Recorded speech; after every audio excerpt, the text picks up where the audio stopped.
Damos gracias a Dios por esos preciosos signos, ¿verdad?, que nos inspiran y nos llevan a meditar en la grandeza de nuestro bendito Señor y Salvador. Damos gracias a nuestro Redentor por permitirnos estar aquí una vez más. Doy gracias a Dios por el privilegio de poder adorarles junto a ustedes en esta hermosa mañana. Amados, y la razón por la que estoy aquí es porque me toca exponer la palabra de Dios. Yo le voy a invitar a que usted abra su Biblia en el Evangelio según Mateo, en el capítulo 3. Y el día de hoy vamos a estar viendo, examinando los versos 1 al 6. Mateo capítulo 3, versos 1 al 6. Abra ahí su Biblia, por favor.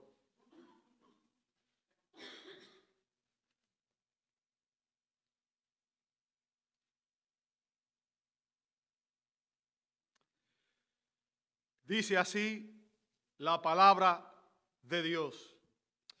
En aquellos días llegó Juan el Bautista predicando en el desierto de Judea, diciendo: arrepiéntanse, porque el reino de los cielos se ha acercado. Porque este Juan es aquel a quien se refirió el profeta Isaías cuando dijo: voz del que clama en el desierto, preparen el camino del Señor, hagan derechas sus sendas. Y él, Juan, tenía un vestido de pelo de camello y un cinto de cuero a la cintura. Y su comida era langostas y miel silvestre. Entonces Jerusalén, toda Judea y toda la región alrededor del Jordán acudían a él, y confesando sus pecados, eran bautizados por Juan en el río Jordán. Señor, damos gracias por tu palabra en esta mañana. Rogamos que el Espíritu Santo sea el maestro que nos guía a toda verdad y que podamos entender la preciosa enseñanza que tu palabra tiene para nosotros en este día. Lo rogamos en el bendito y santo nombre de Jesús y te damos gloria. Amén, amén y amén. Pueden tomar sus asientos, hermanos. Muchas gracias a todos.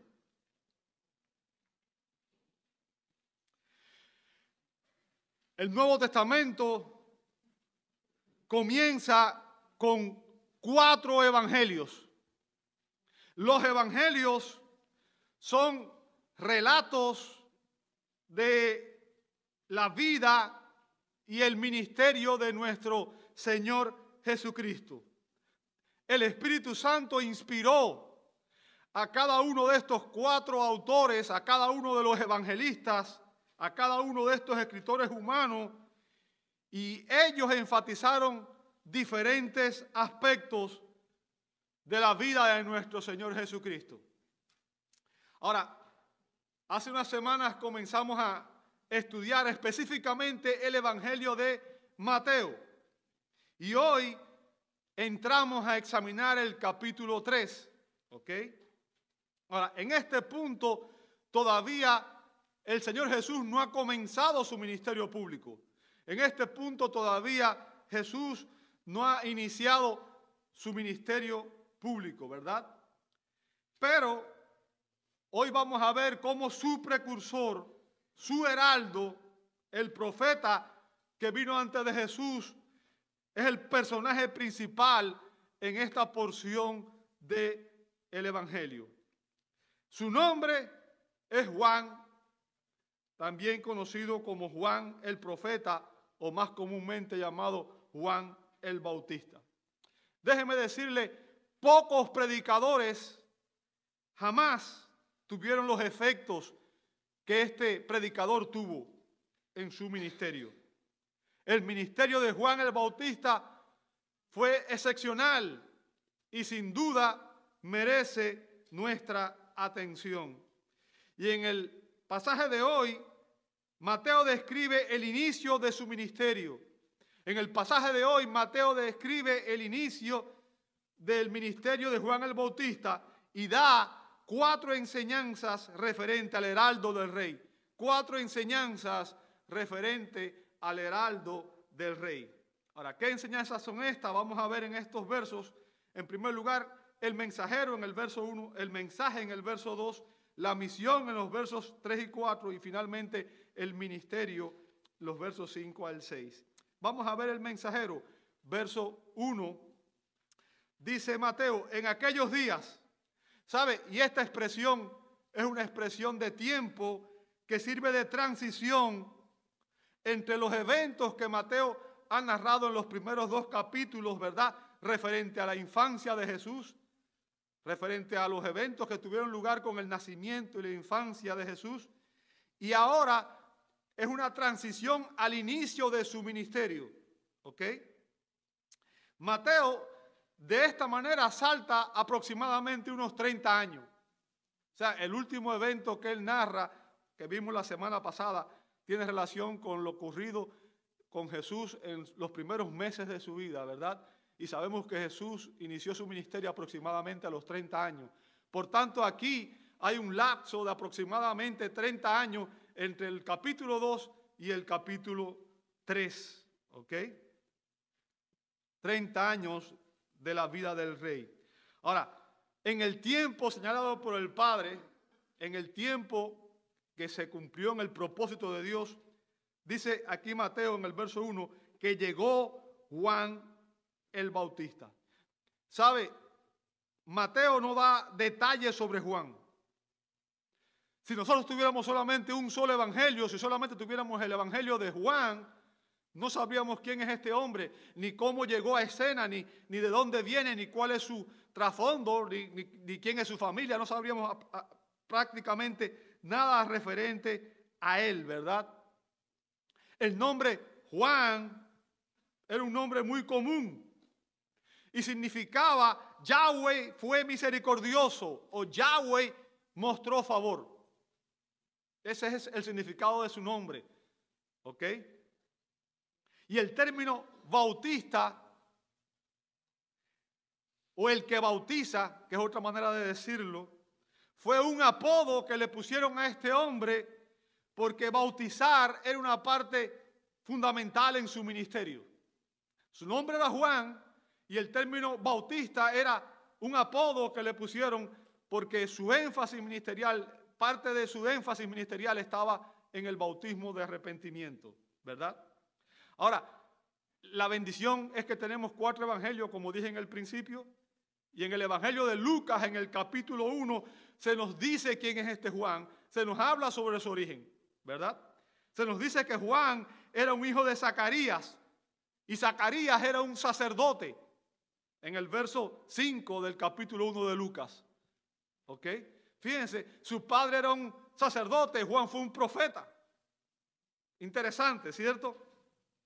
Y mientras Zacarías estaba sirviendo en el templo, se le apareció un ángel del Señor, dice Lucas 1:11, y le anunció que su esposa Elizabeth, que era una mujer estéril, dice Lucas capítulo 1, verso 7, y que era de avanzada edad, dice el verso 18, o sea, era una mujer que ya había pasado la edad que una mujer puede salir embarazada, ¿verdad? El ángel le dijo a Zacarías que Elizabeth le daría un hijo y que él debía nombrarlo Juan, dice el verso 13 de Lucas 1. Pero no solamente esto, el ángel le dijo que su hijo sería grande delante de Dios, en el verso 15. ¡Wow! ¡Wow! ¿Ok? Ahora, fíjense, en los versos 67 se nos dice que Zacarías, el sacerdote, su padre Zacarías, fue lleno del Espíritu Santo y profetizó diciendo, escuche esto, 76, verso 76 dice, y tu niño será llamado profeta del Altísimo, porque irás delante del Señor para preparar sus caminos. En otras palabras, Zacarías profetizó que Juan el Bautista sería el heraldo del rey, el mensajero del rey. ¡Wow! ¡Qué honor! ¡Qué privilegio! Mateo nos dice que Juan el Bautista, dice, apareció predicando. ¿Sabe el término griego ahí? El verbo griego, kirixo, significa principalmente anunciar. Anunciar. Y la palabra se usaba en referencia a un heraldo. Un heraldo. Y un heraldo, por si usted no lo sabe, era un funcionario cuyo deber era proclamar en voz alta la venida del rey. Cuando un rey iba a algún lugar, delante del rey iba un heraldo que iba preparando el camino para que el camino estuviera listo para cuando el rey pasara y anunciando la llegada del rey.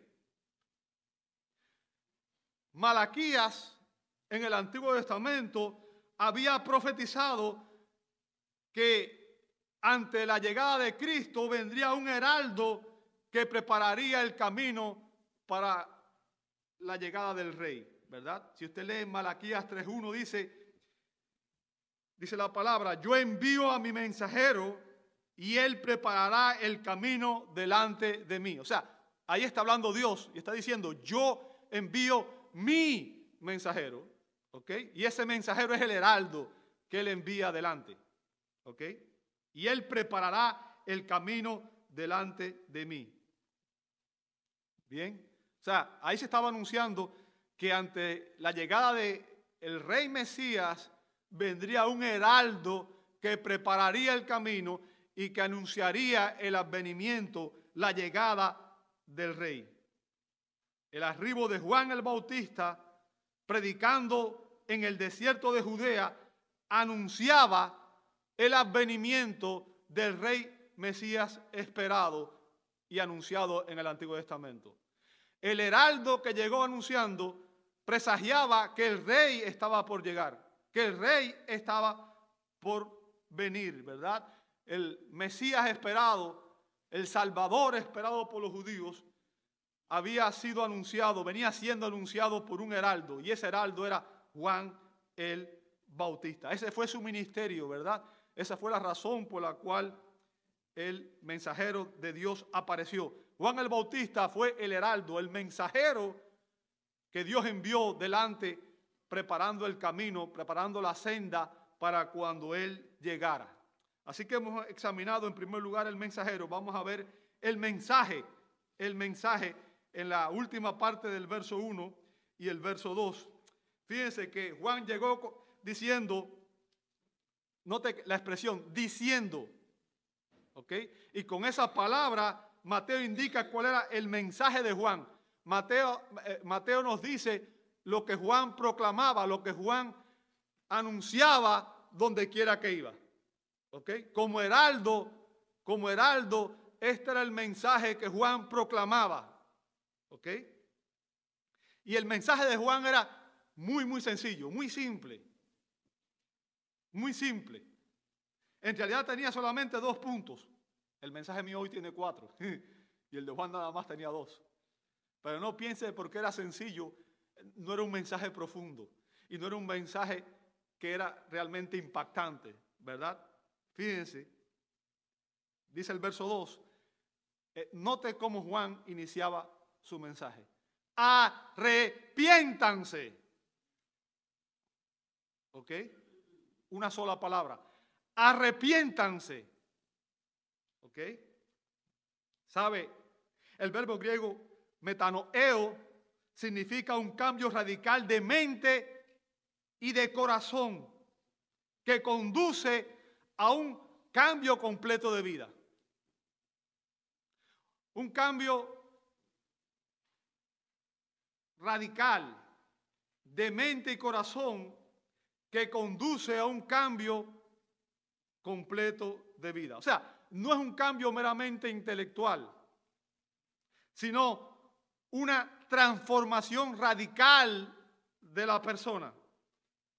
Un cambio radical que involucra la mente, pero también la voluntad. ¿Ok?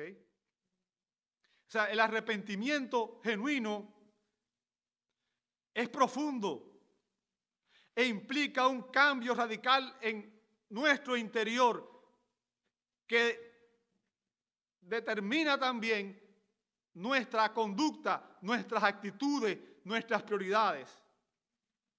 ¿Sabe? El predicador puritano Thomas Watson explicó que el arrepentimiento es una medicina espiritual compuesta por 6 ingredientes especiales. En primer lugar, reconocimiento de pecado. Reconocimiento de pecado. ¿Sabe? Muchas veces cuando uno le predica a las personas, les dice, usted es pecador y tiene que arrepentirse. Las personas dicen, no, yo no soy pecador, yo soy bueno. Porque las personas tienen un concepto distorsionado de lo que es el pecado. ¿Sabe?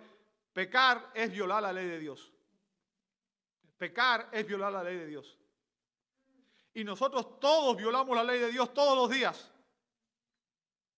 El pecado no es un error. Muchas veces decimos, en vez de decir yo pequé, decimos cometí un error. No podemos definir el pecado como un error. Un pecado es un pecado. Mucha gente trata de esconder el pecado como una enfermedad mental. Y no, lo que necesita es terapia. No, si es pecado, lo que necesita es arrepentimiento. ¿Ok? Por tanto, lo primero que necesita toda persona es reconocer el pecado. Reconocer que es pecador y reconocer cuando ha pecado. En segundo lugar, dice Thomas Watson, debemos sentir dolor por el pecado. Dolor por el pecado.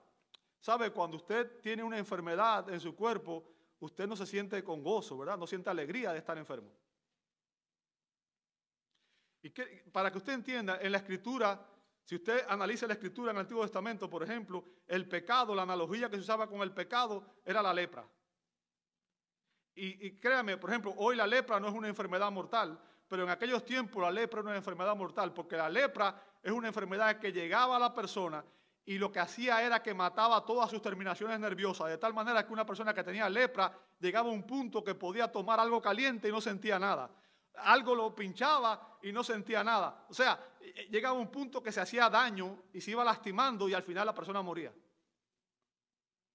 Y el pecado es una enfermedad mortal, es un cáncer, es la lepra que daña nuestra salud espiritual y que conduce a la muerte. Por tanto, el pecado debe hacernos sentir dolor.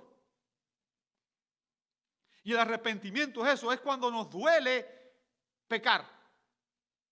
Cuando nos duele saber que estamos haciendo algo que deshonra a Dios.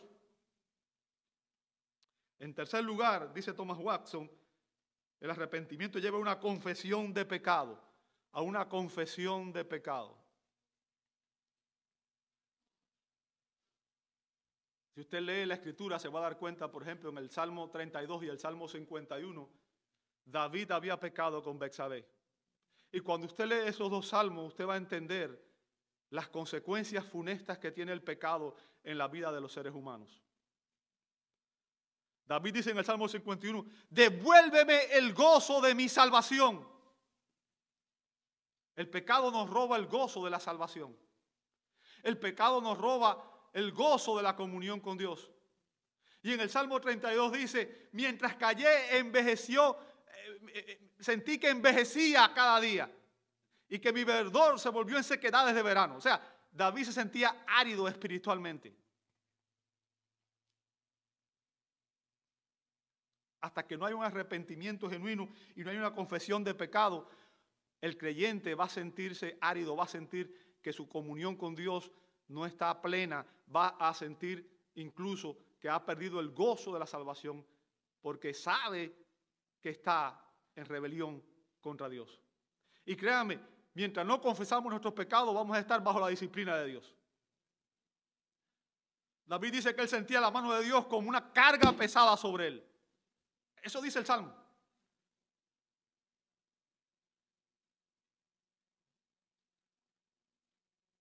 Debemos confesar nuestros pecados. Y la confesión de pecado, hermano, no es algo decir, yo confieso mis pecados, yo reconozco. No, es decir, Señor, yo pequé cuando mentí, cuando adulteré, cuando robé, ser específico. Yo confieso que no he sido fiel delante de ti. En esto. ¿Ok? En cuarto lugar, dice Thomas Watson, que el arrepentimiento genuino lleva a vergüenza por el pecado. Vergüenza por el pecado.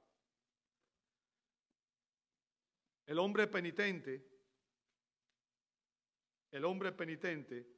tiene un sentido de la suciedad y reconoce el peligro que representa el pecado. El pecado nos aparta de la comunión íntima con Dios. ¿Ok? ¿Sabe? Usted se da cuenta que la mayoría de las veces, sin siquiera saberlo, ¿verdad?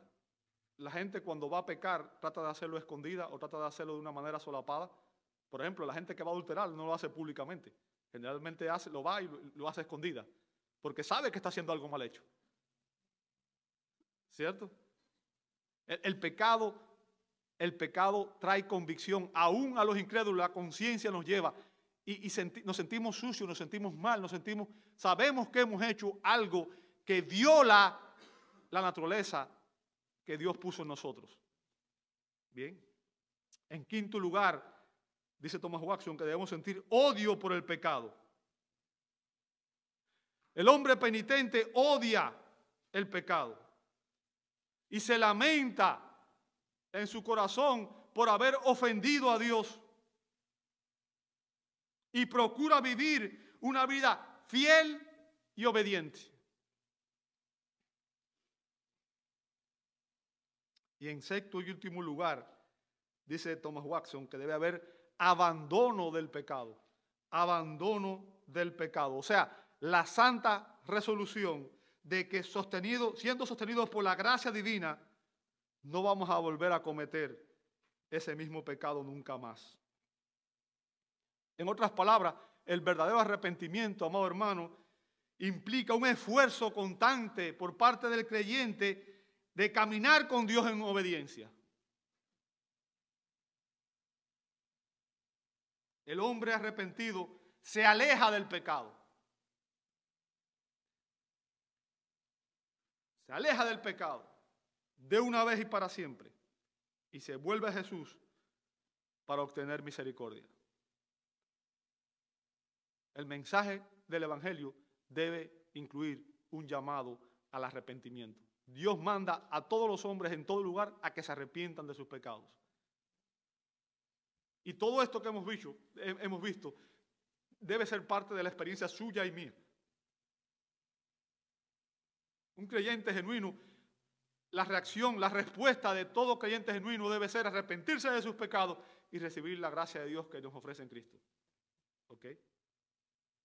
Y el punto que quiero que vea es la diferencia que existe entre Juan el Bautista como predicador y muchos predicadores modernos. ¿Verdad? De hecho, en la lectura bíblica que vimos ahorita, que leyó el hermano, fíjense cómo él le decía a la gente, camada de víboras.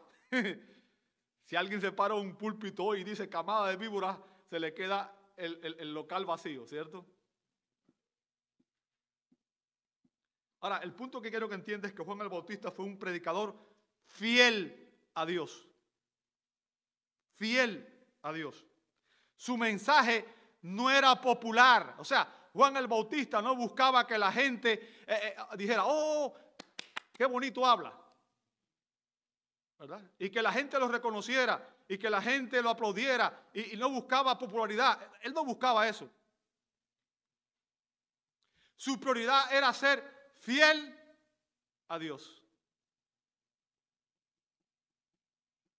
Juan el Bautista confrontaba directamente el pecado y anunciaba sin rodeo el juicio de Dios. Y su fidelidad en la predicación le costó la vida, ¿sabe? Y déjeme decirle, este es el mensaje que toda persona necesita escuchar. Este es el mensaje que toda persona necesita escuchar. Porque yo quiero que usted entienda, sin arrepentimiento genuino no hay salvación. La conversión genuina requiere un arrepentimiento genuino. ¿Me escuchó? Ahora, quizás usted se pregunta, bueno, ¿y cómo yo puedo saber cuando una persona realmente se arrepintió? ¿Se preguntó eso? ¿Cómo yo puedo saber si realmente yo me arrepentí? ¿O cómo yo puedo saber si alguien se arrepintió? Excelente pregunta. Gracias por hacerla. Juan el Bautista en su mensaje lo dejó clarito, ¿verdad? El arrepentimiento genuino se prueba, dice Mateo 3:8, dice ahí, por sus frutos. ¿Lo ven en el verso 8?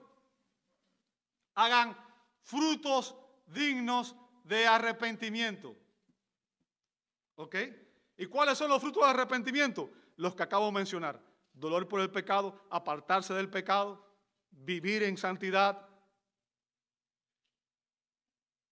Si no hay esos frutos en mi vida, significa que mi arrepentimiento no fue genuino. ¡Hello!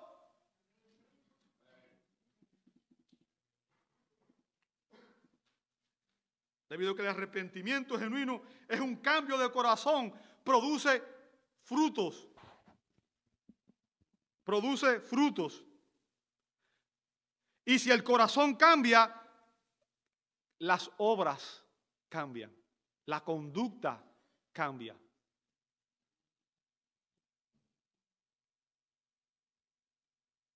¿Sabe?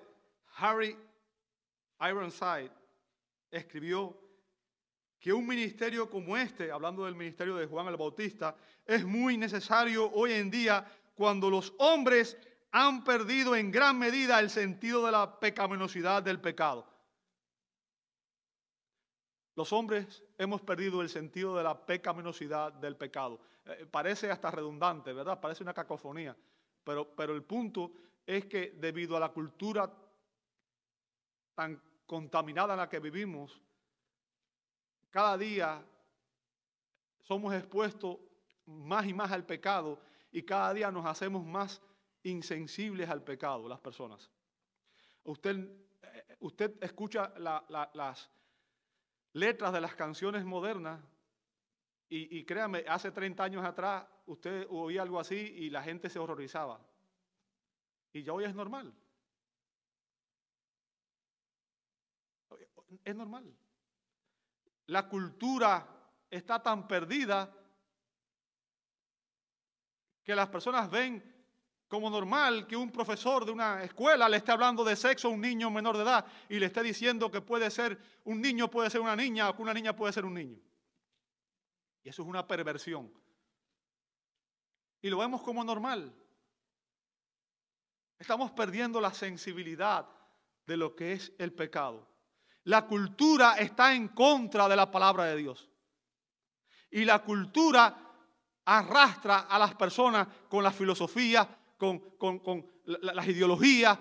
Todo lo que se promueve en el mundo es contrario a la palabra de Dios y nos va insensibilizando. Y si nosotros como creyentes no entendemos la palabra de Dios y no estamos siendo llenos de la palabra de Dios, fácilmente vamos a ver cosas malas y las vamos a tolerar. ¿Sabe? Últimamente estoy que apenas quiero ver televisión porque a veces he prendido el televisor y en horario del día, horario familiar, ponen anuncios de ciertos medicamentos donde se ponen personas homosexuales teniendo relaciones prácticamente. Y lo vemos como algo natural, como algo normal. ¿Hasta qué punto vamos a llegar? Juan, como un heraldo del rey, predicó lo siguiente, y es que uno no puede decir, yo soy creyente y voy a vivir como yo quiera. Uno no puede decir eso. ¿Sabe? Hay personas hoy que tienen iglesias que dicen, vengan a los homosexuales, vengan, pero no les predican el evangelio, sino que han acomodado el evangelio para que esa gente se sienta cómodo. Juan el Bautista no predicaba de esa manera. Y no estoy diciendo, entiéndame, estoy hablando del pecado y todo lo que es pecado debe ser confrontado. El adulterio es un pecado, la fornicación es un pecado, el mentir es un pecado, el robar es un pecado. No estoy hablando exclusivamente de ser homosexual, porque la homosexualidad es un pecado como lo es el adulterio, como es la fornicación, como es mentir, como es robar, como es odiar, como es blasfemar, como es murmurar de mi hermano.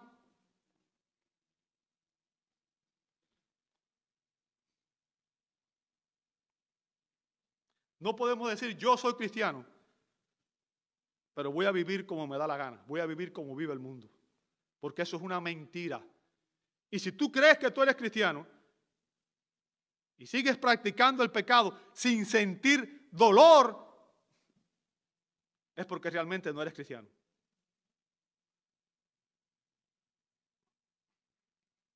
Todos necesitamos que se nos diga que a menos que nos arrepintamos y nos convirtamos, nos volvamos a Dios, como dice Hechos 3:19, vamos a perecer. ¿Qué significa? Vamos a ser condenados. Ese es el mensaje de la Escritura. Dios vino a rescatarnos, vino a salvarnos. ¿Salvarnos de qué? De la condenación por el pecado. El pecado es nuestro enemigo mortal. Tememos al cáncer. Déjeme decirle, el pecado es un cáncer.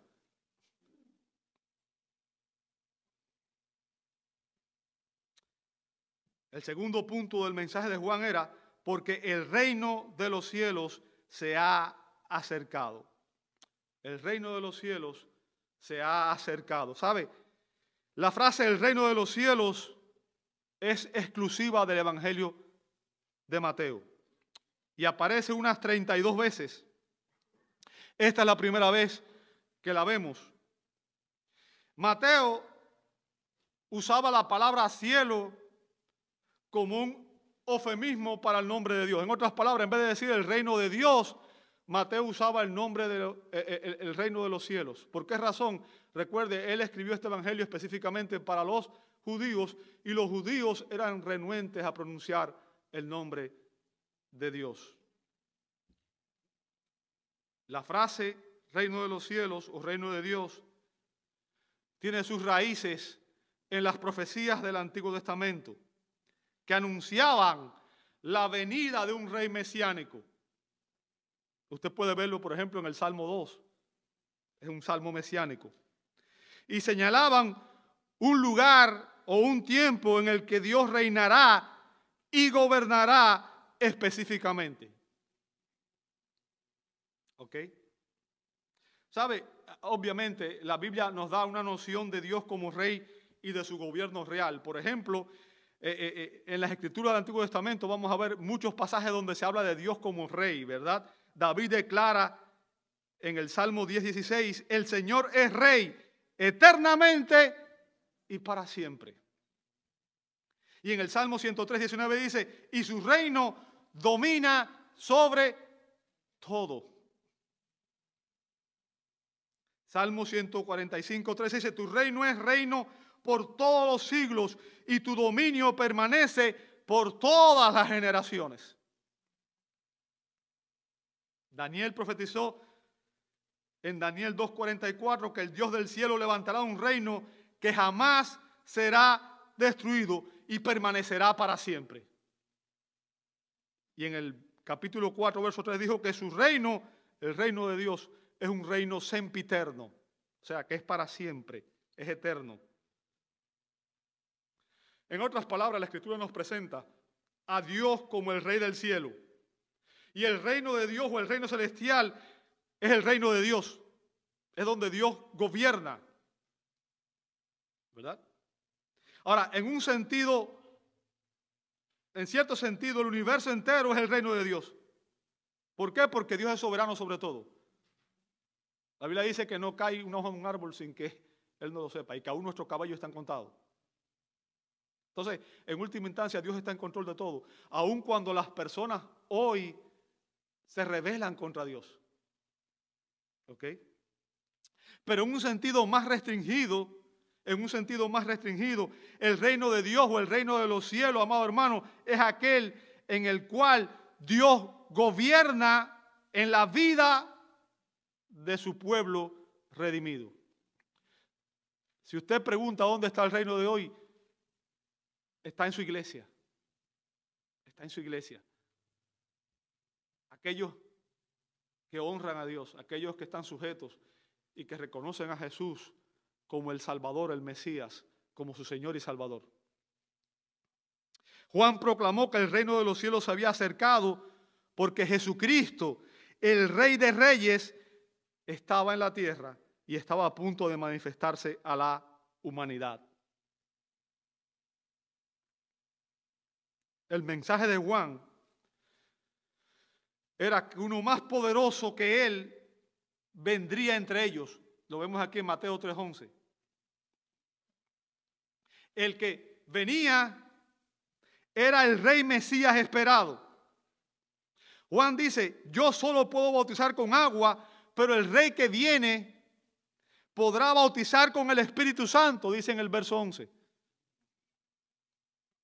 Él quitará los pecados y juzgará al mundo. Ahora, la Biblia nos dice también que en el futuro habrá un reino mesiánico. Dios vendrá a reinar. Literalmente Cristo vendrá a reinar por 1000 años, dice Apocalipsis 20, ¿verdad? Sobre la tierra. Y establecerá el reino de Cristo por 1000 años. Y después vendrá el reino eterno. Bien. Ahora, entienda el contexto nuevamente. Colóquese en el lugar. Juan aparece dando este mensaje. Juan aparece predicando de esta manera. Pero recuerde algo. Por 400 años Israel no había tenido un profeta entre ellos. El pueblo de Dios no había escuchado un profeta por 400 años.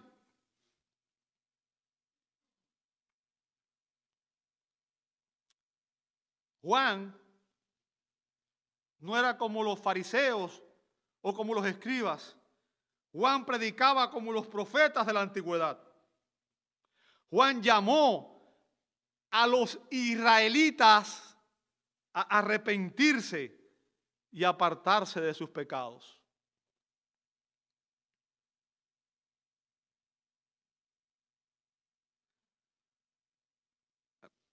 Los israelitas. Juan los llama a arrepentirse y apartarse de sus pecados para evitar el castigo. Les dice que debían volverse a Dios para experimentar la misericordia y el favor de Dios. ¿Sabe? Ese es el mensaje que todos necesitamos escuchar. El mensaje que todos necesitamos escuchar es que a menos que nos arrepintamos y nos volvamos a Cristo y recibamos a Cristo como Señor y Salvador, vamos a perecer. Vamos a experimentar el castigo eterno. Porque ningún hombre, ninguna persona entrará en el reino de Dios por sus propios méritos.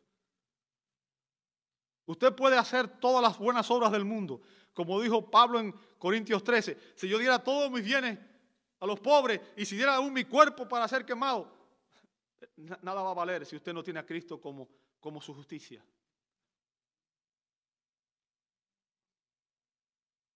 Ningún hombre, ninguna persona, ningún ser humano va a entrar al reino de Dios por sus propios méritos. Para poder entrar al reino de Dios tenemos que estar cubiertos, revestidos con la justicia de Cristo. Tenemos que recibir a Cristo por la fe como Señor y Salvador, porque es ahí que Dios perdona nuestros pecados y entonces Él nos imputa, nos acredita la perfecta justicia de Cristo. Y es esa justicia la que nos va a hacer aceptos delante de su presencia. No es por méritos humanos, no es por obras humanas, es por la obra de Cristo a nuestro favor. Y ese es el mensaje que todos necesitamos escuchar. Arrepentirnos de nuestros pecados, un llamado a arrepentirnos y un llamado a recibir a Cristo por la fe como Señor y Salvador.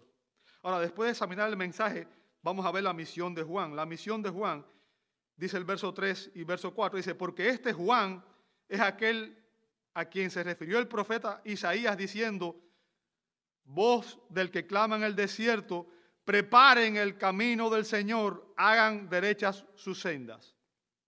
Fíjense nuevamente, Mateo recurre al cumplimiento de las profecías con el propósito de demostrar que Jesús es el verdadero Mesías, el rey Mesías que venía. ¿Ok? Recuerde, al final el mensaje principal es Cristo. Juan era un heraldo que anunciaba al rey Mesías que venía. Pero el mensaje principal no es Juan, el mensaje principal es Cristo. Juan era el precursor, el heraldo del Mesías. Y Mateo usa a Juan el Bautista para demostrar cómo el cumplimiento de las profecías en lo concerniente a Juan demostraban que Jesucristo es el verdadero rey Mesías esperado por Israel. La misión de Juan el Bautista era ser un heraldo del rey, un precursor del rey, anunciar el advenimiento, la llegada del rey. Ahora, su misión había sido anunciada en el Antiguo Testamento. Y sabe, Mateo cita aquí el texto de Isaías capítulo 40, verso 3. Isaías 43 dice, una voz clama, preparen el desierto, camino al Señor. Preparen en el desierto, camino al Señor. Allanen en la soledad calzada para nuestro Dios. O sea, Isaías había anunciado que un heraldo, que un mensajero vendría antes de la venida del rey Mesías, con la misión de prepararle el camino. ¿Ok? Y lo que Mateo está diciendo, que la llegada de Juan el Bautista predicando evidencia el cumplimiento de esa profecía del Antiguo Testamento. Y como aquí vemos ese cumplimiento, también está evidenciando que al cumplirse esta profecía en cuanto al ministerio de Juan el Bautista, también es obvio que Jesús era el Mesías Rey esperado. Es lo que está enseñando Mateo, ¿verdad? Y fíjense que Mateo hace algo extraño aquí en el verso 4, porque da detalles o describe la manera o la apariencia de un hombre, la manera en que se vestía y lo que comía. Y usted dirá, bueno, ¿y para qué? Yo necesito saber cómo se vestía Juan el Bautista, ¿verdad? Yo no soy diseñador de moda, ni me interesa la gente cómo se viste, cada cual se viste como quiera, ¿cierto? Pero créame, en la Escritura no hay nada por casualidad, ni nada es por gusto. Todo tiene un propósito. Todo tiene una razón de ser. Fíjense lo que dice el verso 4. Y él, Juan, tenía un vestido de pelo de camello y un cinto de cuero a la cintura, y su comida era langostas o saltamontes y miel silvestre. ¿Ok? Ahora, ¿por qué Mateo escribió esto? Eso es una buena pregunta, ¿verdad? ¿Por qué Mateo escribió esto? ¿Sabe? Entienda, para poder entender lo que Mateo está diciendo aquí, tenemos que ponernos en el contexto de las costumbres y de lo que esperaban los judíos. Tenemos que entender cómo pensaban los judíos en aquel contexto, la cultura judía en aquel contexto. ¿Sabe? La expectativa popular judía anticipaba que antes de la llegada del Mesías vendría un heraldo, un precursor anunciando al rey. ¿Bien? Ya hemos visto eso, ¿cierto? Los israelitas esperaban específicamente al profeta Elías. ¿Bien? Esperaban al profeta Elías antes del día del Señor. ¿Por qué? Porque esto había sido profetizado. Si usted ve en Malaquías capítulo 4, verso 5 dice, yo les envío al profeta Elías antes de que venga el día del Señor, día grande y terrible. ¿Lo veía conmigo ahí? En otras palabras, los judíos esperaban que Elías apareciera. Bien. Y lo que Mateo nos dice aquí es que Juan se vestía exactamente igual que su predecesor Elías. O sea, cuando usted compara la manera en que Juan se vestía, era idéntica a la manera en que se vestía Elías. Y usted dirá, bueno, ¿cómo yo lo sé? Muy fácil. Vamos a ver un texto bíblico. Segunda de Reyes 1, 7 y 8. Segunda de Reyes 1, 7 y 8. Dice, y él les dijo, ¿qué aspecto tenía el hombre que subió a vuestro encuentro y os habló estas palabras? Ellos les respondieron, era un hombre cubierto de pelo con un cinturón de cuero ceñido a sus lomos. Y él dijo, es Elías Tisbita. O sea, el punto aquí que está haciendo es que Elías, ¿ok?, había sido anunciado y Juan se estaba vistiendo de manera idéntica. O sea, usa aquí la tipología nuevamente Mateo, ¿verdad? La ropa, la comida y el estilo de vida de Juan contrastaba con el de los orgullosos líderes judíos de aquel contexto. Bien. Juan el Bautista fue un tipo de Elías. Y fíjense, lo dice Mateo en el verso 3, porque este Juan es aquel a quien se refirió el profeta Isaías. O sea, está diciendo que Juan era el cumplimiento de la profecía de Isaías. Y también, si usted ve, por ejemplo, en Mateo 11, 14, Mateo capítulo 11,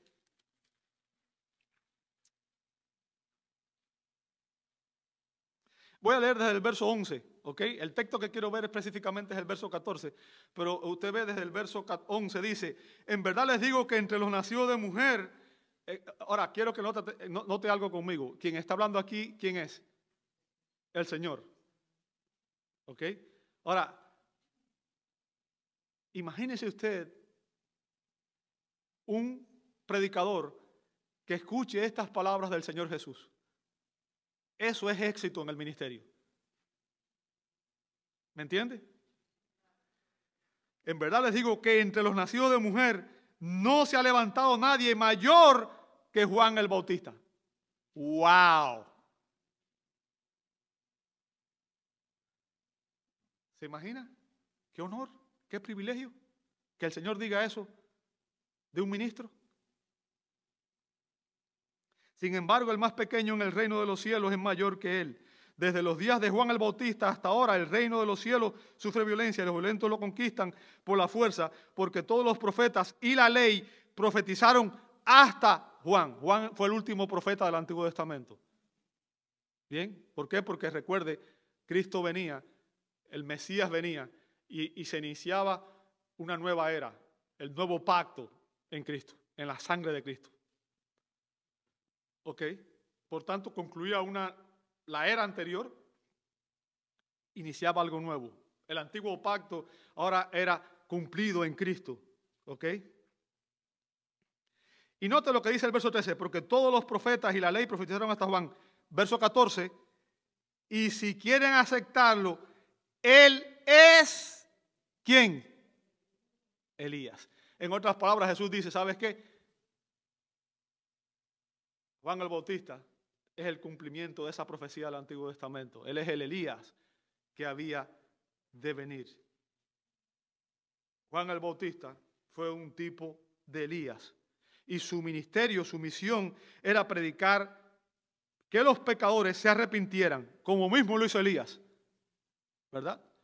Así como Elías fue fiel, Juan el Bautista fue fiel. Juan predicaba para que los pecadores se arrepintieran, creyeran y fueran reconciliados con Dios. En otras palabras, la misión de Juan era ser un heraldo, un precursor del rey Mesías y preparar al pueblo para su arribo. Y finalmente vamos a examinar el ministerio de Juan, versos 5 y 6. Dice el verso 5, entonces Jerusalén, toda Judea y toda la región alrededor del Jordán acudían a él y confesando sus pecados eran bautizados por Juan en el río Jordán. Ahora, note, en estos textos se nos demuestra que el ministerio de Juan fue sumamente efectivo. ¿Por qué? Porque muchísima gente venía hacia él. ¿Ok? Ahora, ojo, algo que quiero que usted entienda. La membresía de una iglesia no la determina ni el pastor ni ninguna persona. Dios es el que añade los que van a ser salvos. La membresía de una iglesia la determina Dios. ¿Ok? Explico esto porque a veces pensamos que automáticamente tener muchas personas implica éxito en el ministerio. Y no es así. Bien. Ahora, el punto y lo que quiero enfatizar es el hecho de que éxito es ser fiel a lo que Dios ha encomendado. Bien. Juan, el ministerio de Juan fue sumamente efectivo porque Juan fue fiel en cumplir la misión que Dios le había dado. Él venía como un precursor, como un heraldo del rey, preparando el camino para cuando el rey llegara. Ese era su ministerio. Y muchas personas fueron transformadas, fueron impactadas por su fiel ministerio de predicación. ¿Sabe? Como digo, cuando la gente escuchaba a Juan, créame que mucha gente se enojaba con él. Se ofendía por su mensaje. ¿Ok? Pero muchas veces el mensaje que más necesitamos escuchar es el mensaje que menos queremos oír. La gente busca a los predicadores que dicen lo que ellos quieren oír, en vez de buscar al predicador que es fiel a la palabra de Dios. Juan fue fiel en su ministerio, porque él predicó con fidelidad. ¿Ok? Y fíjense, Juan bautizaba a la gente como una señal de que realmente se habían arrepentido de sus pecados y que realmente esperaban con ansias la llegada del Mesías. O sea, para él bautizarlos, primero les exigía que se arrepintieran de sus pecados. Bien. Ahora,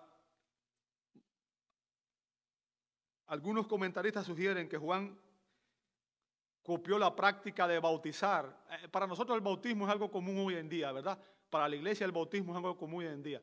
Pero tenemos que ver de dónde sacó Juan este bautismo. Bien.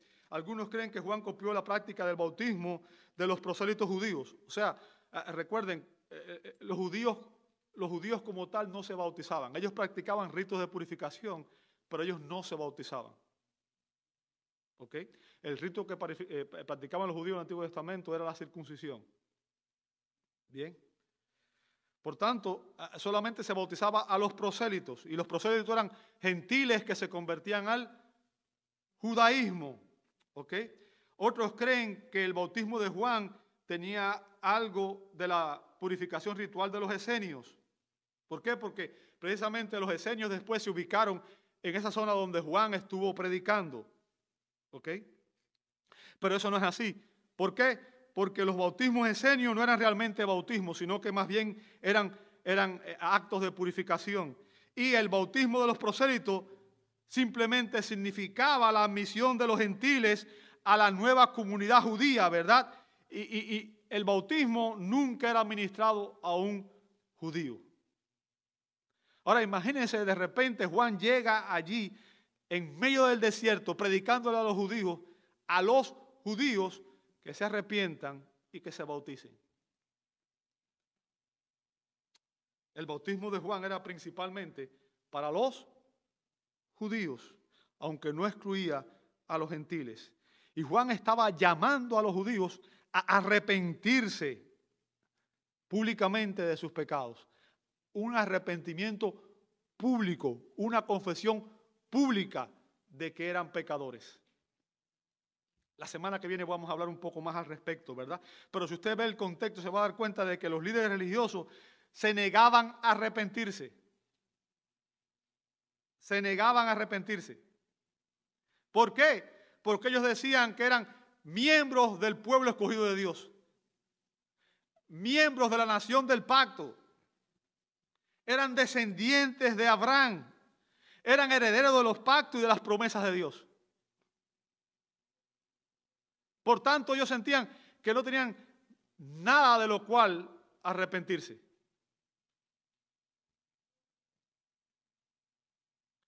Fíjense que Juan, y esto es notorio, Juan no vino predicando en el templo.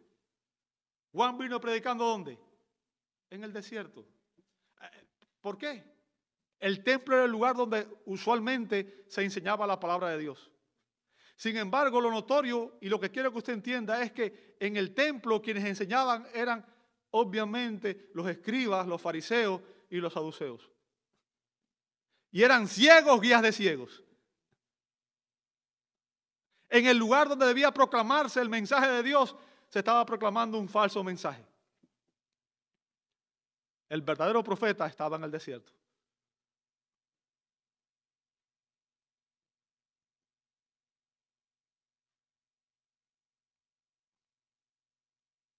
Juan llama a los judíos a arrepentirse. Y ellos pensaban que eran salvos por ser miembros de la nación escogida, por ser descendientes físicos de Abraham, por ser herederos de los pactos y las promesas. Ahora, ¿cuál es el punto aquí que yo quiero que usted entienda, amor hermano? Nadie se salva por pertenecer a una iglesia. Nadie se salva por haber nacido o por vivir en una familia cristiana. Dios no tiene nietos, Dios tiene hijos. La salvación es personal. ¿Ok? Personal.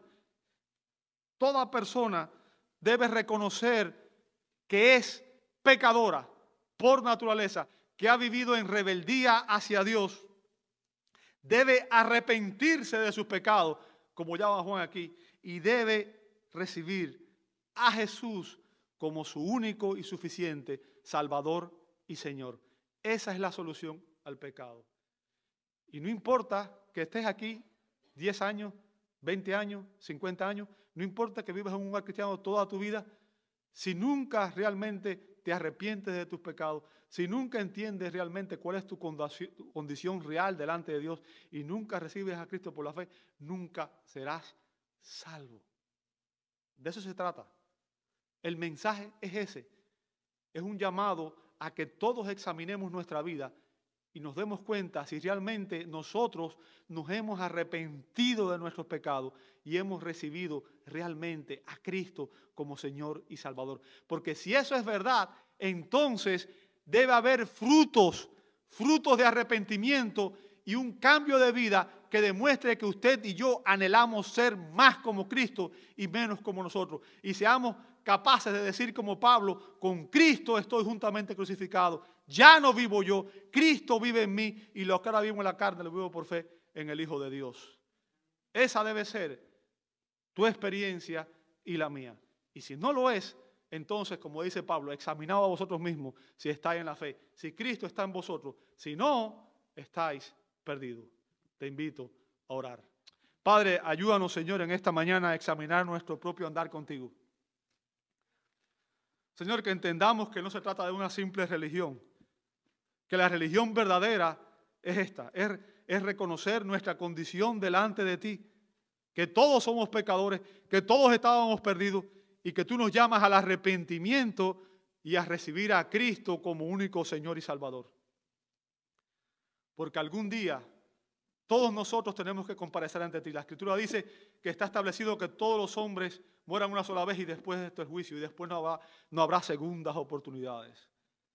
Señor, ayúdanos a examinar si realmente estamos en Cristo.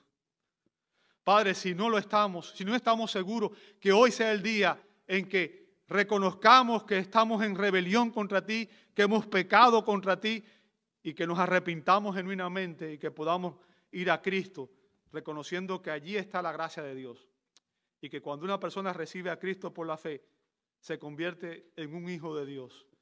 Sus pecados son perdonados y es trasladado del reino de las tinieblas al reino de Cristo. Ayúdanos, Señor. Queremos ser creyentes genuinos, no personas que están simplemente jugando o engañadas en la iglesia. Señor, queremos realmente vivir para tu gloria. Ayúdanos realmente a arrepentirnos si aún no lo hemos hecho y a recibir a Cristo. Que hoy sea el día de salvación para aquellos que todavía están sin Cristo, Señor. Lo pedimos en su nombre. Amén.